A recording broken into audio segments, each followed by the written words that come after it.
Hello, my name is Nick Denny. In this video we're covering the APImetrics stats pages. From the project homepage you can see the APIs that are currently monitored. To view the stats for a particular API you can click the stats link.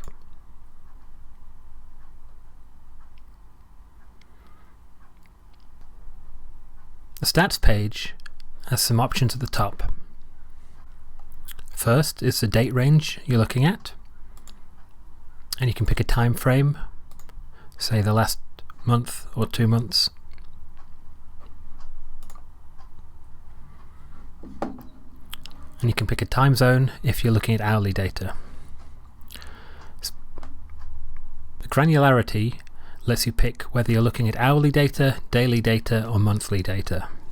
Currently we're looking at daily data. Let's change it to hourly.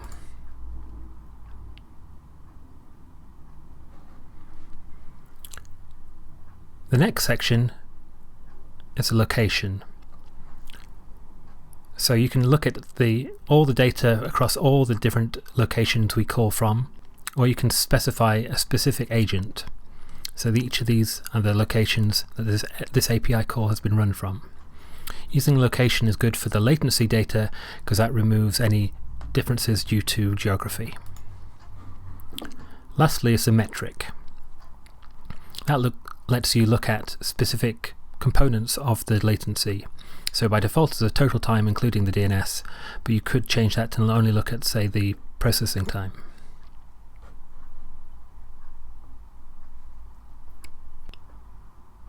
Below the settings form there are different graphs and maps. We have the latency map, the pass-fail graph, the latency graph, the latency heat map, latency histogram, and the response size graph. I'll now go through these each one by one. First we'll look at the latency map. You can click the expand button, and by default we show this overview view. This is broken down per continent and it shows you the fastest and slowest locations. The longer the line, the slower the API call. The colours of the lines correspond to the different clouds. So red is IBM, yellow is AWS, blue is Microsoft, and green is Google.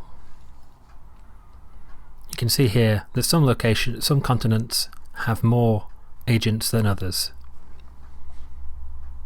Along the bottom you can change which clouds you're looking at, and also you can deselect continents so you can just look at one location.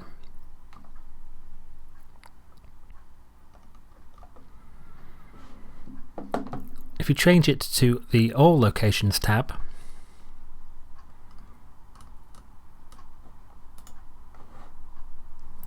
now each circle is centered on the location roughly of where our agents are, and the larger the circle, the slower the API call.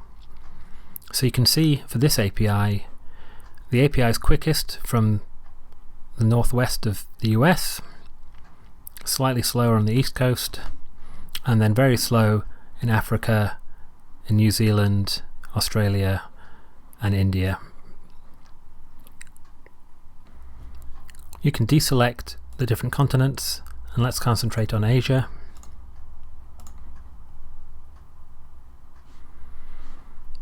And you can see here that Japan is the quickest, and the UAE and Dubai are the slowest here. You could also remove other clouds and just leave you with the Azure locations, and that makes it a bit cleaner to see that Japan is still the quickest for Azure and the UAE is the slowest.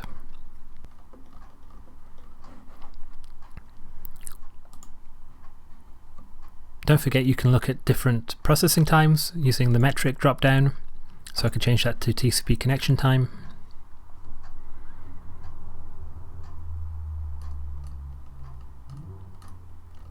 And it has a much greater difference between Japan and the UAE here. and you could look at different percentiles. So we're looking at the median time, but if you look at the 99th percentile, you can see here that there's been a Korean location that's had a outlier timing that is actually slower than even the UIE.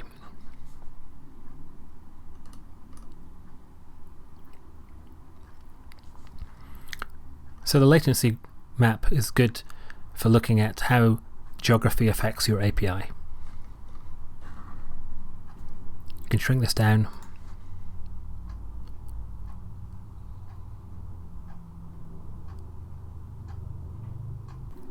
Next is a pass-fail graph. You can see here we're looking at hourly data, and each square is there for an hour during the day, so it's going from midnight UTC all the way through to 11 PM in that same day. And where there's a yellow tick, that means there's been a warning in that time, and where there's a red mark, there's been a failure. But notice they're not full yellow and full red, which means there has also been passing calls during that time.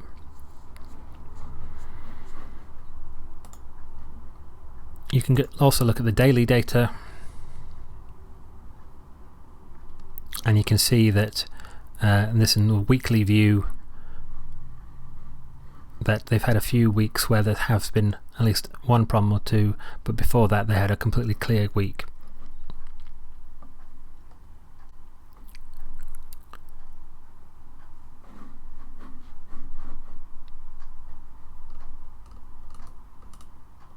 Next is the latency graph.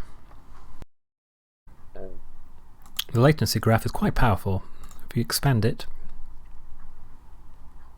you can see here currently we're just looking at this one API call and looking at the average across all locations on a daily basis, and looking at the TCP connect time. Let's change that so we're looking at the total time excluding DNS. And now let's look at only one location, let's say Mumbai. And now let's look at hourly data. So you can see here the API call is called fairly regularly from Mumbai, and often it is around 350 milliseconds to make an API call. But there's been several of these outlier calls, including one here that was over 3 seconds.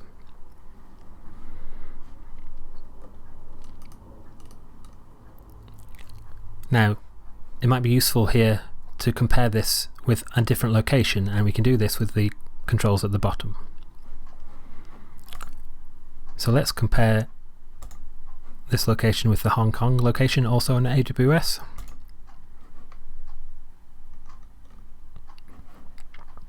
And you can see here that these two are very similar, but apart from this one early outlier, the Hong Kong location has generally been more consistent. It's also interesting to see here that at the start of the range here, Hong Kong was quicker and it's got slower since January the 16th.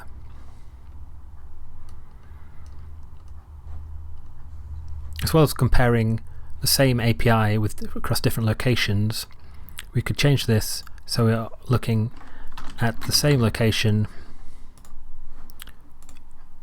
but a different API. And you can see here that get contacts and get messages are roughly the same, and indeed get profile is just a little bit slower.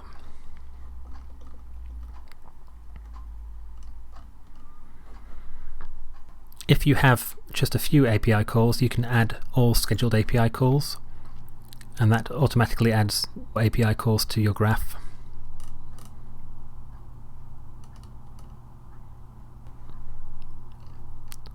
Lastly, if you're happy with the API call, you can save the current view as a report, and then that generates a report which you'll see in the reports section, and it's covered in the reports video.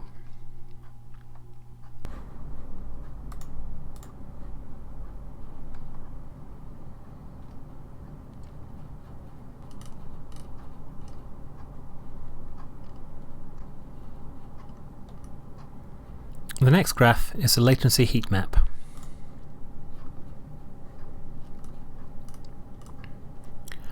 The heat map shows you if there's been any specific times which have been especially fast or slow. You can see here that this graph is mostly green and there's just been a few hours which are very bright red. So that means that across everywhere the average has been a lot slower in these times. Things to look for in this graph would be horizontal lines which are more red. If that would show that there's a specific time of the day that happens every day, and it maybe indicates that your service is under a lot of strain, maybe having a lot of traffic. Another thing to look at would be vertical lines or a dramatic change. That would show that there's maybe been a new deployment, or perhaps the vertical lines are on a Saturday and Sunday, and that's another sign that there's traffic that's not happening at the weekend, and so your API is generally fast over the weekend. That's been hourly data. I can look at daily data. If I pick a time frame and look at the last 3 months, you can see that there's no great pattern over a longer time frame either, and just those 2 days had slower API calls. Note that the colours correspond to the averages for the period, and they're measured in milliseconds. So the brightest green is the fastest at 245 milliseconds, and the slowest one here, the average was only 518 milliseconds, and that's the reddest. And if your API call was completely consistent, then you'd expect this to be all yellow, because that is the middle of the range.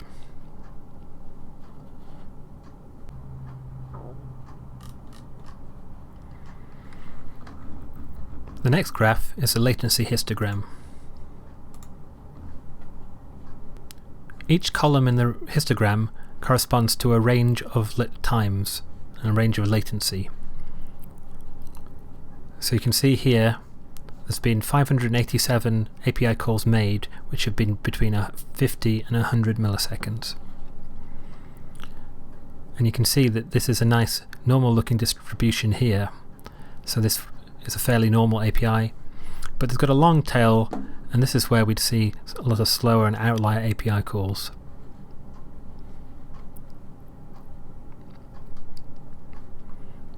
If you see 2 peaks here, that might indicate your API has caching, and there's sometimes fast calls and sometimes slow calls. As before, you can pick specific locations and specific metrics to look at.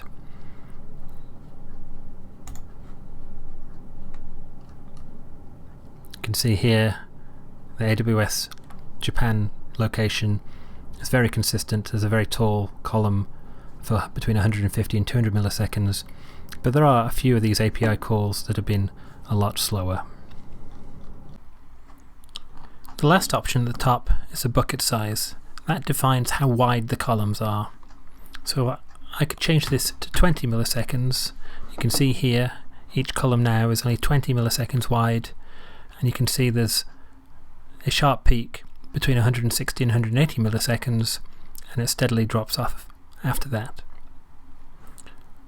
Anything that is off the end of the graph here gets added in the last column, so this is all the outliers, and there were 19 of them.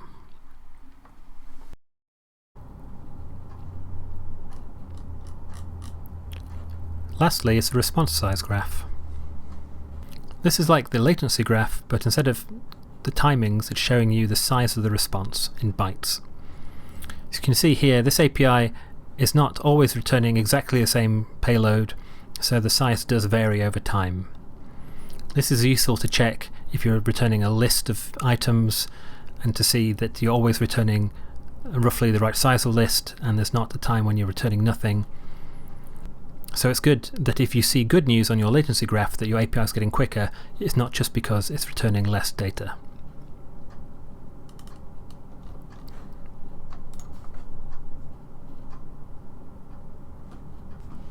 And that's been an overview of the stats pages. Thank you.